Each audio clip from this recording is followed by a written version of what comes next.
Hi friends, Andhra Pradesh ప్రభుత్వం ఉగాది సందర్భంగా job క్యాలెండర్ని 2026 సంవత్సరానికి గాను విడుదల చేయనుంది.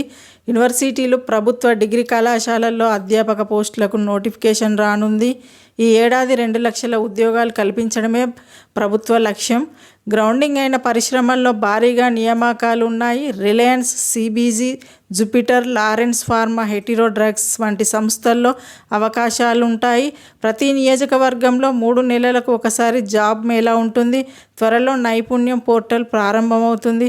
1,14,899 ఉద్యోగాలు ఇప్పటికే పోర్టల్లో ఇంటిగ్రేట్ అయ్యాయి. అందులో 3,100 విదేశీ ఉద్యోగాలు కూడా ఉన్నాయి. ఏఐ ఆధారిత ఇంటర్వ్యూలతో ఇప్పటికే 80,000 మందికి పైగా లబ్ధి పొందారు. ఇలాంటి తాజా ప్రభుత్వ ఉద్యోగాల అప్డేట్స్ కోసం మా ఛానల్ని ఇప్పుడే సబ్స్క్రైబ్ చేసుకోండి. వీడియో నచ్చితే లైక్ చేయండి, షేర్ చేయండి, మీ అభిప్రాయాలను కామెంట్ చేయండి. All the best.